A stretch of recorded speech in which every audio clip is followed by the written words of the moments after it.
de Mongols qu'ont pu avoir les Munichois à s'étonner du rouge. Moi, sincèrement, je comprends pas.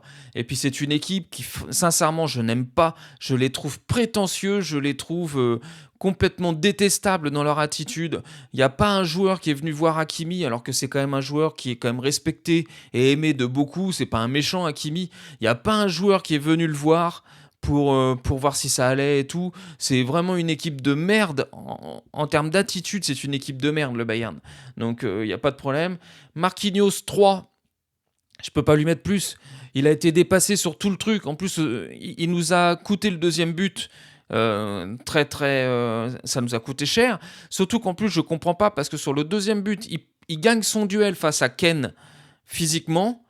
Et après, on a l'impression qu'il est sonné, c'est-à-dire qu'il regarde un peu partout autour de lui. J'ai jamais vu Marquinhos regarder autant de fois autour de lui. Tout ça pour faire une passe où finalement il se fait chipper le ballon. Bon, on comprend pas. Et puis il a été quand même très très dans le dur. Mais encore une fois, c'est normal. Marquinhos n'aurait pas dû jouer ce match-là. Il joue parce que Zabarni est suspendu. Parce que évidemment que Zabarni aurait été titulaire s'il n'avait pas pris sa suspension. C'est une certitude. Pacho, j'ai mis 6. Parce qu'encore une fois, alors il y en a qui vont sans doute pas être d'accord avec moi, mais c'est pas grave, je suis complètement ouvert au débat. Mais moi, je trouve que l'attaque de Barcelone en première mi-temps, si tu retires les 2 cadeaux ils ont un but hors jeu, mais on en a un. La frappe la plus dangereuse, c'est celle de Gnabry, où ça touche les 2 poteaux. Donc encore une fois, défensivement, ça n'a pas été si catastrophique que ça.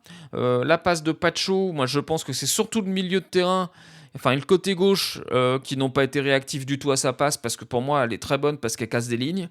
Donc après évidemment derrière on est complètement en truc. Et donc non, moi je serais pas dur avec certains joueurs parce que ils ont fait leur match. Si tout le monde était au niveau de ces mecs-là, sincèrement le score aurait été différent. Nuno Mendes 6, parce qu'encore une fois, Olysée, on l'a pas vu. Il y en a qui nous promettaient l'enfer avec Olysée, mais je suis désolé.